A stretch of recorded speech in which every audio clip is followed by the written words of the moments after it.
Hey everybody. So thank you for joining me today.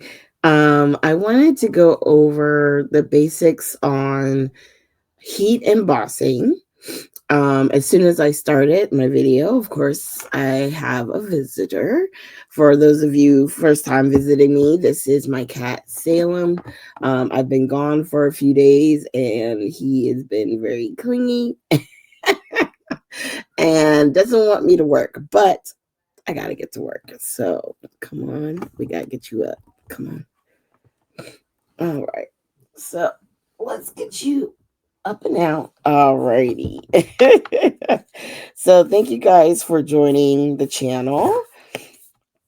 And I realized while I was away that a lot of people have questions about embossing powder, have maybe never thought to use embossing powder or know what it takes to get it. Like sometimes it feels like you can never get it clean the way some other people get it clean and nice and neat. So I'm going to try and show you a few tips and tricks and go over a few items that you're going to need. Okay. So this is going to be hopefully not too long, but it'll cover many bases. Okay. So for the embossing powder itself, I have two Nuvos. This one I received at the getaway that I was at, and then this is one that's just in my stash. So this one is classic silver, and this one is coral chic. Okay. You can use embossing liquid. So this one I have in a dauber. You can get it in an ink pad form. You can also get it in a mini. Hold on one second. Let me see if I can pull it out real quick.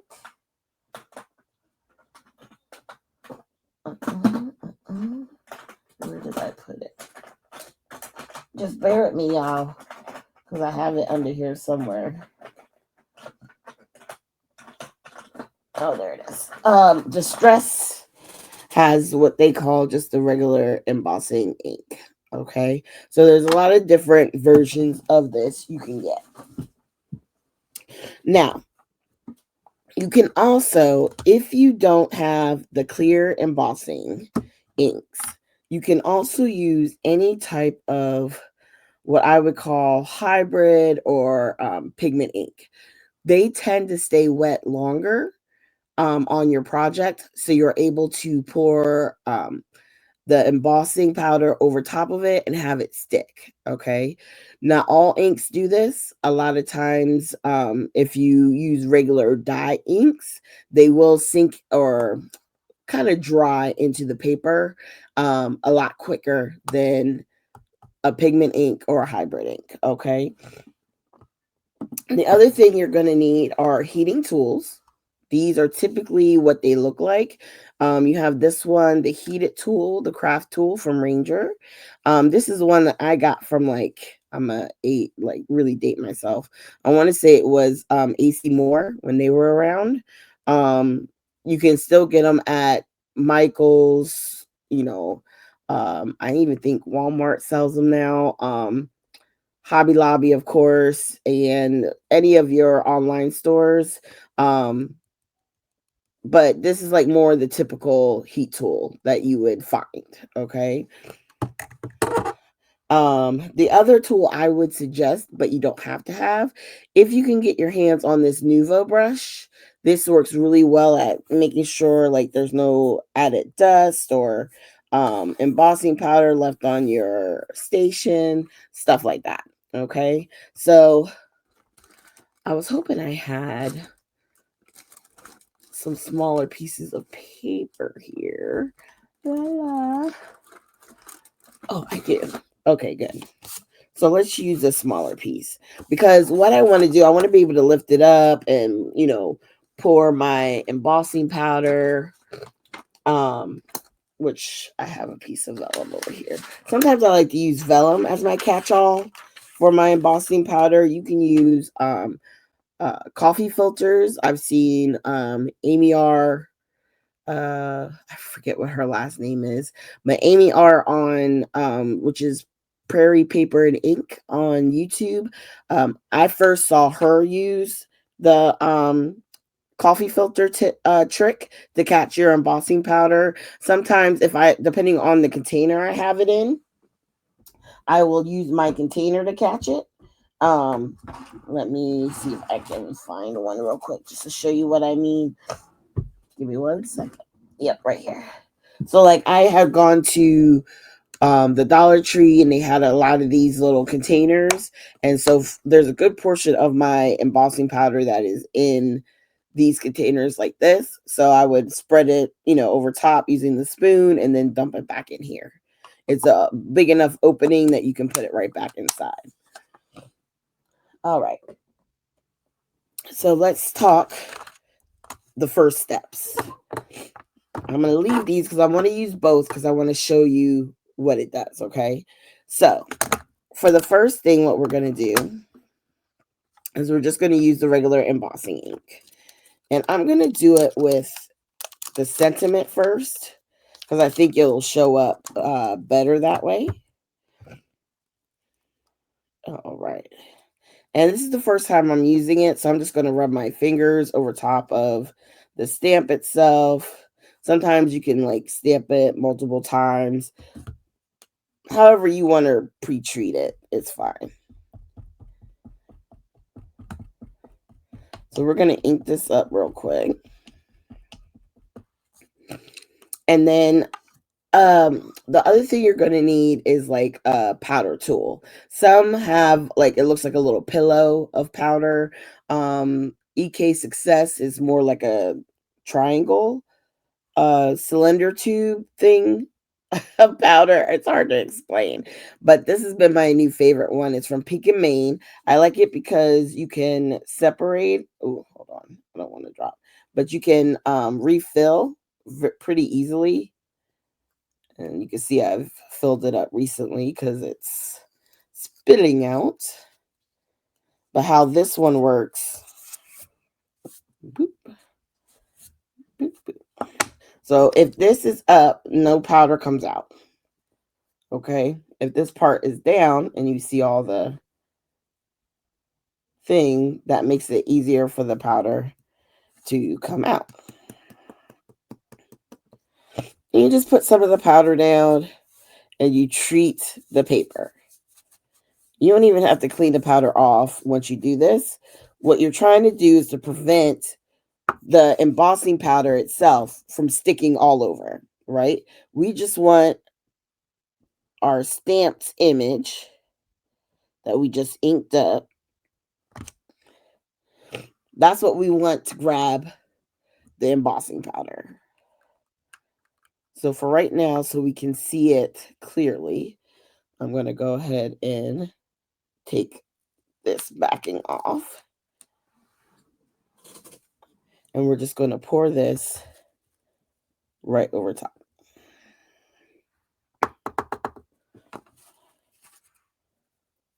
And then tap it off.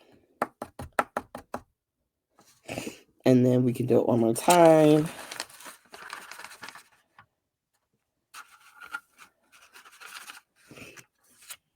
And just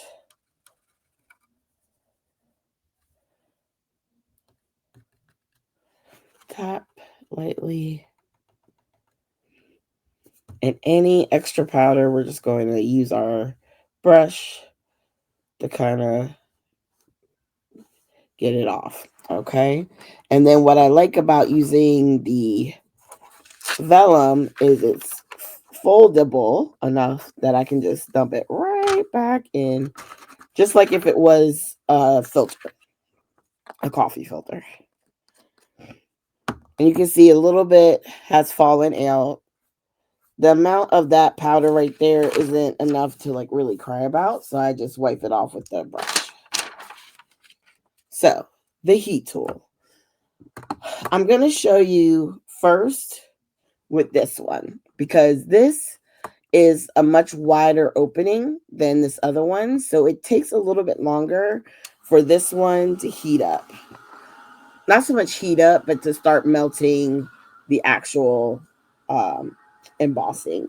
And what I'm going to do is I'm going to try and hold it up a little bit closer, kind of on an angle. so you can kind of see it isn't melting yet. Right here, maybe. Okay.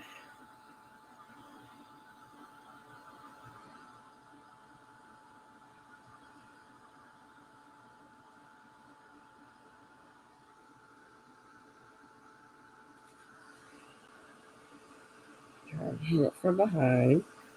And right here, I don't know if you will be able to see the difference.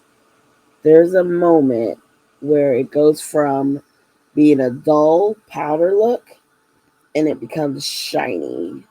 Trying to see if you can see it in the light. No.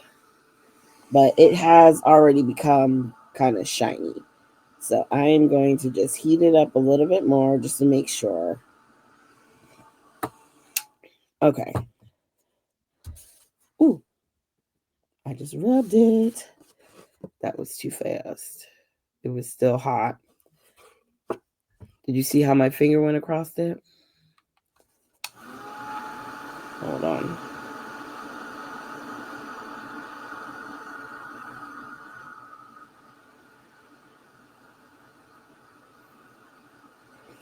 The way my hand went across that tells me that that really wasn't fully melted. But let me do this. I'm going to stamp it one more time. Okay.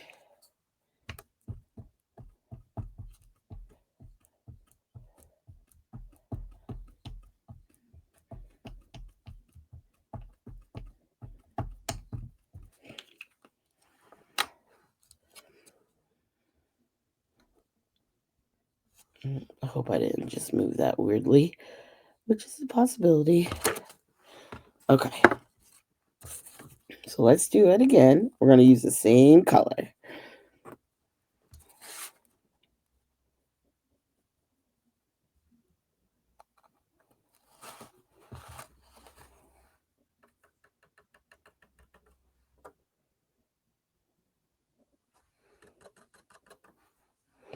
All right. Ooh, let's place that up there. This time I was a little bit more light-handed with the powder, so we don't have it kind of all over the place.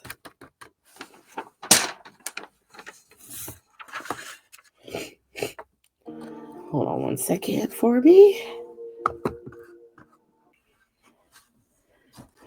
Sorry about that, you guys. Wound up having a phone call in the middle of doing a live voice recording.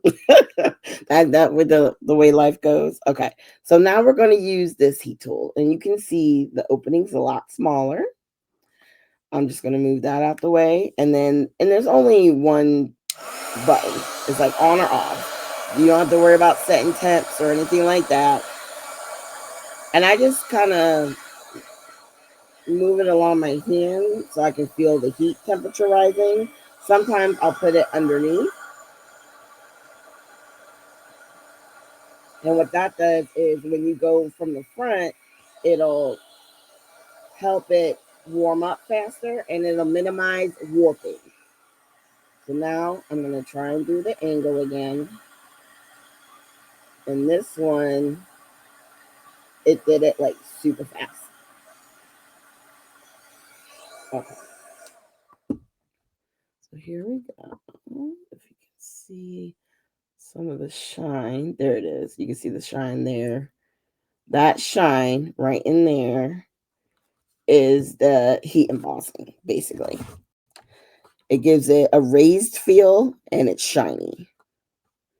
But you let it cool off a little bit, and then you can see it doesn't do anything.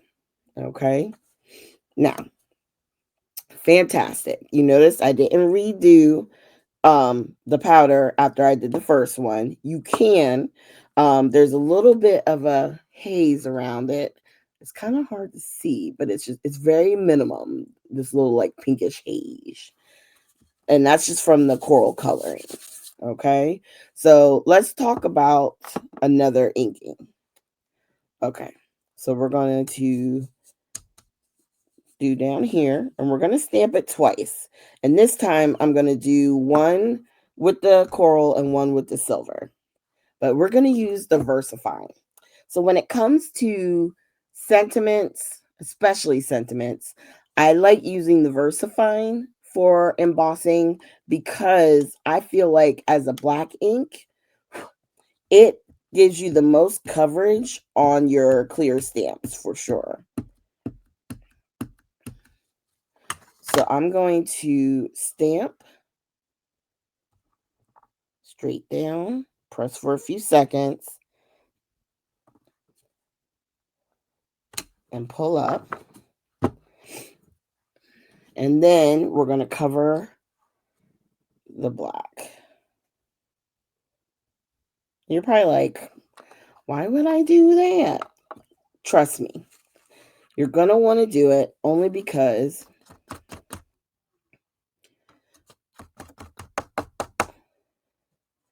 on the black,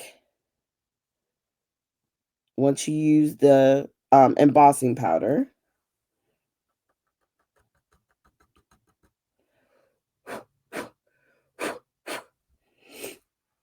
it's going to be just like the other ones with the coral look. It's just that it attached to black ink instead of clear ink.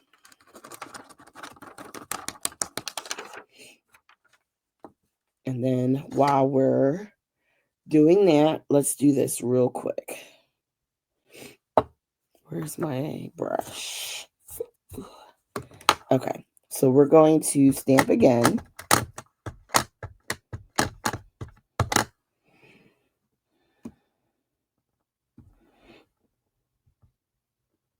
Stamp down, press and hold for a few seconds, and then lift straight up. And let's close this.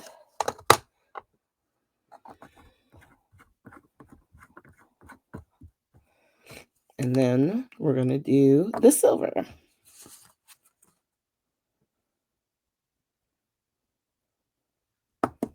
And sometimes you can just take the paper that you're using, fold it up, and tap it right back in. You know, it just depends on the paper you're using. Now, I'm not going to lie, this paper is a little bit thicker. So that's why it was like a weird crease there, but it'll still be okay. Let me clear this off. We got, sorry, trying to clear off everything, make sure it's nice and neat.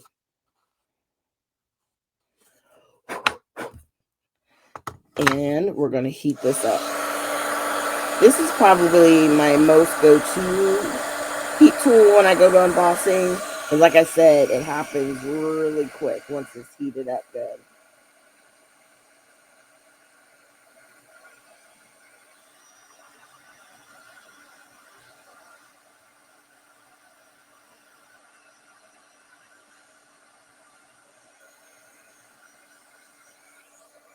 All right.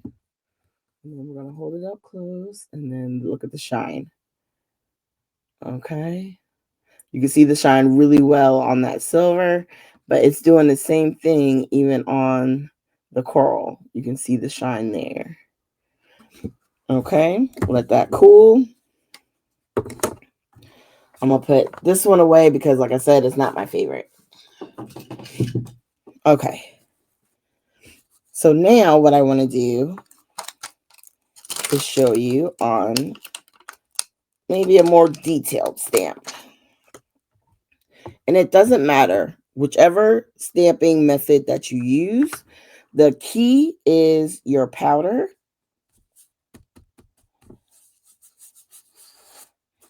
Making sure the area, the static, is being handled. Okay, that's what that powder does. It makes sure the embossing powder doesn't stick anywhere where like your oils from your hands may have been, or maybe static that's on the paper itself. Okay.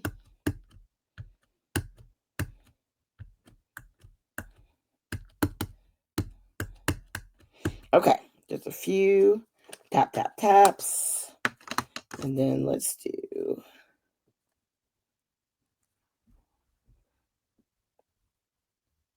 And again, we're just going to press down.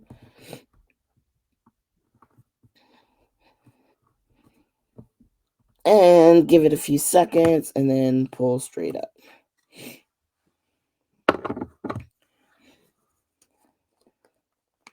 And this one, I'm just going to do all silver.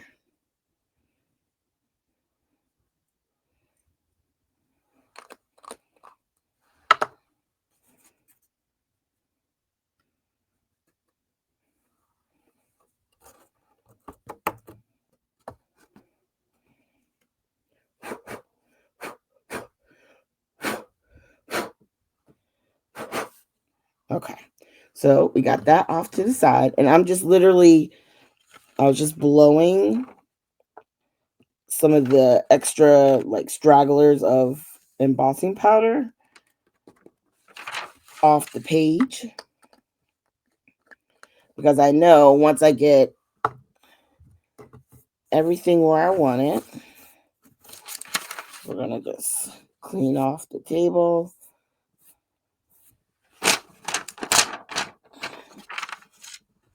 Like that. Bring this back. And then we're going to heat emboss again. Turn it right back on. Again, hit it from behind first.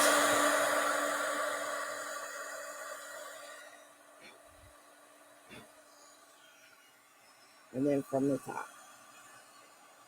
Let me try. I'm going to hold it on the side so I think you'll be able to see it better as it heats up.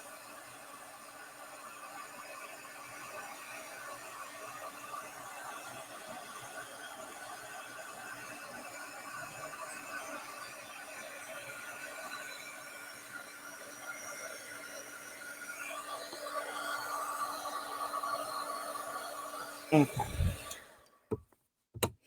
So here you have your complete embossed image.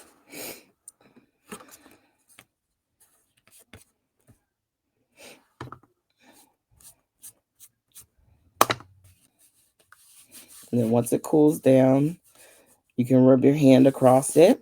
If you're ever, while you're heating it, you're not sure if like, okay, did I really get it? There's going to be moments, and it's hard to tell, but right in here, you see how there's not much of a shine? It's not fully melted. So you just turn this on again, heat it up, and then you'll see that was really not all that shiny, now has a shine to it. Okay, so that's how you know if it's melted or not. It's hard to show on camera, but I always put my papers at an angle because the light, when it hits the embossed part, it has a shine to it. So anything that's not shining while I'm heating up, I know I still have to melt it, because once it's melted, it gives us that really pretty shine. And by the touch, it's a raised image. So that's why a lot of times if you see people heat emboss before they color with watercolors, that's what they're doing, is creating basically like a well. So now if I wanted to put water in here, the embossing image will block it from going into the other images because of that raised edge. Okay, so a lot of times people will stamp and then emboss in clear, so that way you still see the black ink, but they'll have a line that helps them with their coloring, basically. So again, you see it doing images and then, or sentiments, and then an image. I love how that turns out. This would be so pretty on the front of a card for Christmas. You can stamp it and just heat emboss it. Makes it super simple. I love how it looks. Okay, so you need a good heat tool, your powder tool.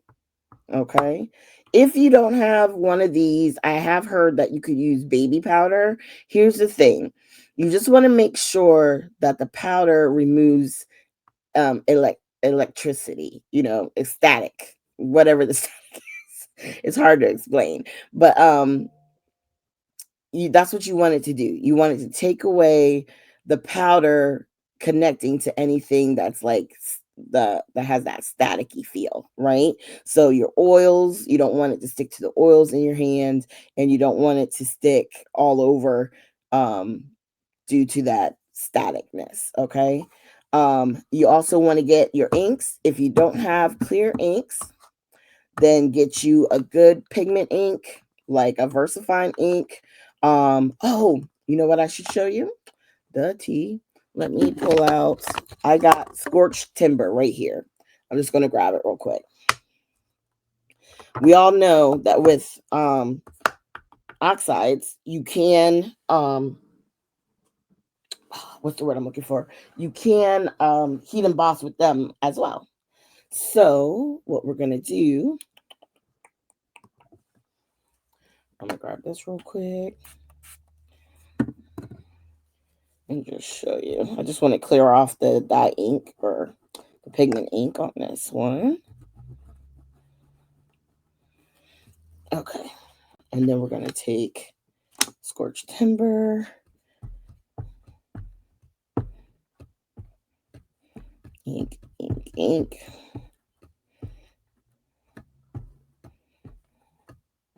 Now, between dye inks, the regular distress inks and oxides are going to be the one to use for if you wanted to connect it to heat embossing, because it stamps better than your regular inks.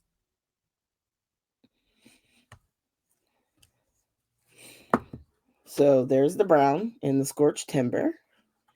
And then, you know what? Oh, nope, I don't have it there. It's okay. We'll use this one just to show you. So I'm going to cover it in the coral.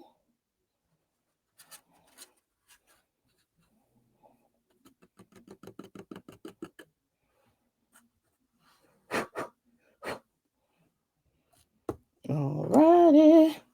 This is going to be so cool. Because a lot of times people are always like, oh my God, what? You can use what? You don't know that there's these options that you have. So if you don't have a whole lot of different colored inks and you don't have the clear inks for this particular technique, find your pigment inks or your hybrid inks, the ones that stay wet longer. Heat it from behind and then heat it from the top.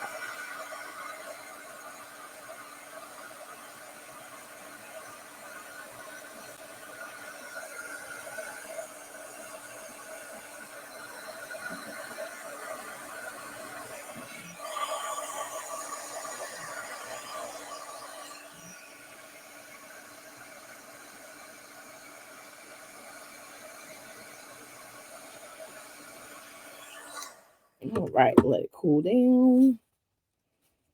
And then what I love is like Scorched Timber wear.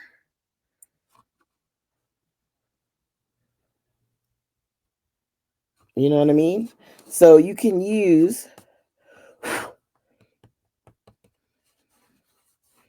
what you have in stock, what your inks are. You can use it. Go ahead and use it. And there you have a sentiment and your image.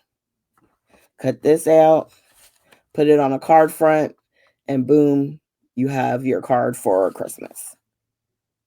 Right? I think that's fun. Okay.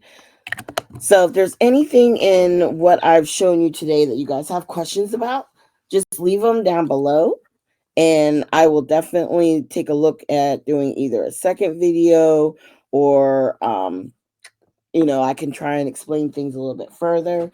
The main thing is making sure that you have a good powder tool and something to either catch the embossing powder or like I said, like a coffee filter. I like to use vellum sheets because they're more pliable.